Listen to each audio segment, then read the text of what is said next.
Félicitations, vous avez enfin terminé de rembourser votre prêt hypothécaire. C'est une énorme étape dans une vie, des années de paiement, de rigueur, de stress parfois, et là, c'est fini. Mais une fois le dernier paiement effectué, on se trouve souvent à se demander « Qu'est-ce que je dois faire maintenant ?» Est-ce qu'il y a encore des démarches? Est-ce que c'est vraiment fini? Dans cette vidéo, je vais vous guider à travers toutes les étapes importantes à suivre une fois votre dernier paiement est fait. Ce n'est pas compliqué, mais c'est très important de ne rien oublier pour éviter de mauvaises surprises et surtout pour bien profiter de cette nouvelle liberté financière. Première étape, vérifiez les documents officiels. Après votre dernier paiement, la banque ou l'institution prêteuse doit vous envoyer certains documents. Ce sont des preuves que vous avez bel et bien terminé de rembourser votre prêt hypothécaire. Donc, vous devriez recevoir un état de compte qui montre un solde à zéro. 2. Un certificat de quittance. C'est un document légal qui confirme que votre hypothèque elle est levée. Donc, il n'y a plus d'hypothèque sur votre propriété. La banque n'a plus de lien, n'a plus le droit d'avoir un lien sur votre propriété. Et souvent, le contrat original du prêt marqué comme payé ou remboursé en totalité. Ces documents peuvent parfois prendre 2 à 3 semaines à arriver. Si vous ne recevez rien passé ces délais, appelez votre banque. C'est très important. Ne laissez pas ça traîner parce que sans ces papiers, il pourrait être plus compliqué de prouver que vous êtes totalement libéré de votre dette. Surtout si vous voulez vendre votre propriété un jour. Deuxième étape, libérez votre maison au registre foncier ou légalement parlant. C'est l'étape que beaucoup de gens oublient, mais elle est vraiment essentielle. Même si vous avez fini de payer votre prêt hypothécaire avec la banque, l'hypothèque va toujours paraître comme active au registre foncier du Québec. Cette étape est de votre responsabilité. C'est à vous de prendre les documents que vous avez reçus de la banque et l'amener chez un notaire que lui-même, il va s'occuper de radier votre propriété. Ça coûte 500, 750 à 1000 $ maximum, ça dépend des notaires. Donc attention, la banque ne va pas toujours faire cette étape. C'est à vous de la faire et c'est votre responsabilité si vous voulez clearer votre maison dans le registre foncier. C'est quoi l'inconvénient si vous ne faites pas ça tout de suite chez le notaire?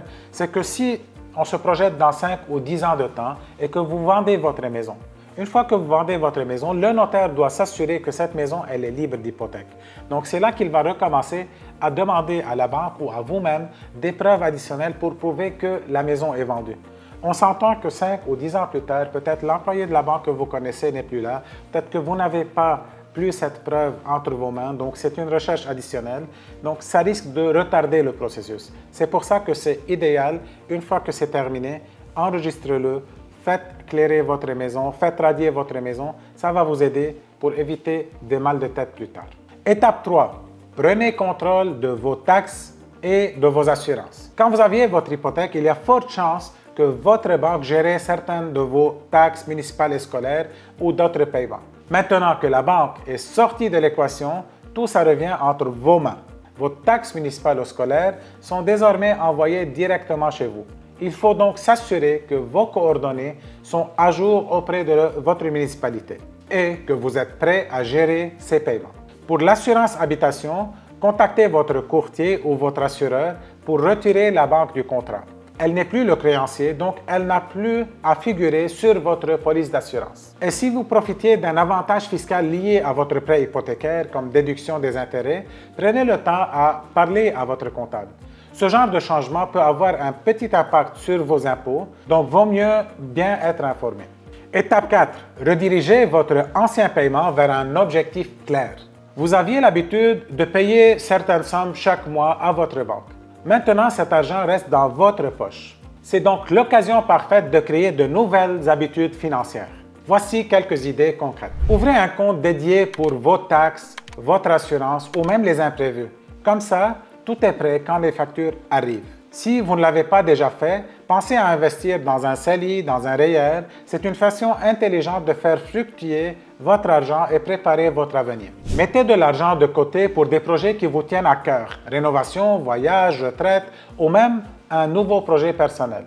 L'idée, c'est de continuer à faire travailler cette somme que vous avez l'habitude de payer chaque mois, mais cette fois-ci pour vous, pas pour la banque.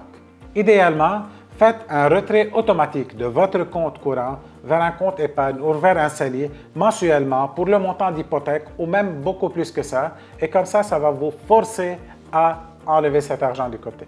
Étape 5, profitez de votre liberté, mais restez stratégique. On s'entend que ce n'est pas toujours qu'on termine de payer une hypothèque. Ça mérite d'être célébré. Vous avez gagné en tranquillité, en liberté et surtout en possibilité. Vous pouvez maintenant voyager un peu plus, réduire vos heures de travail si vous le souhaitez, ou simplement respirer plus librement sans ce gros paiement mensuel. Mais attention, une maison payée, ce n'est pas une stratégie de retraite complète. Continuez à épargner, investir, préparer l'avenir. L'objectif maintenant, c'est de bâtir des revenus passifs pour que votre argent travaille à votre place. Attention aux fraudeurs. Une maison sans hypothèque inscrite au registre foncier peut devenir une cible pour les fraudeurs. Par exemple, une maison sans lien actif peut être vulnérable à des fraudes comme l'usurpation de titres ou quelqu'un pourrait tenter de vendre votre maison à votre insu. Pour vous protéger, assurez-vous que votre hypothèque est bien radiée de votre registre foncier comme mentionné plus tôt. 2. Pensez à souscrire une assurance titre pour une protection supplémentaire contre ce type de fraude. Et restez vigilant, vérifiez régulièrement votre dossier sur le site du Registre foncier du Québec, spécialement si vous faites des longs voyages comme 6 ou 12 mois à l'extérieur du pays. Ou vous pouvez tout simplement consulter votre notaire pour confirmer que tout est en ordre. Encore une autre manière de se protéger, c'est d'enregistrer un nouveau lien, mais cette fois-ci un genre de marge de crédit sur votre propriété.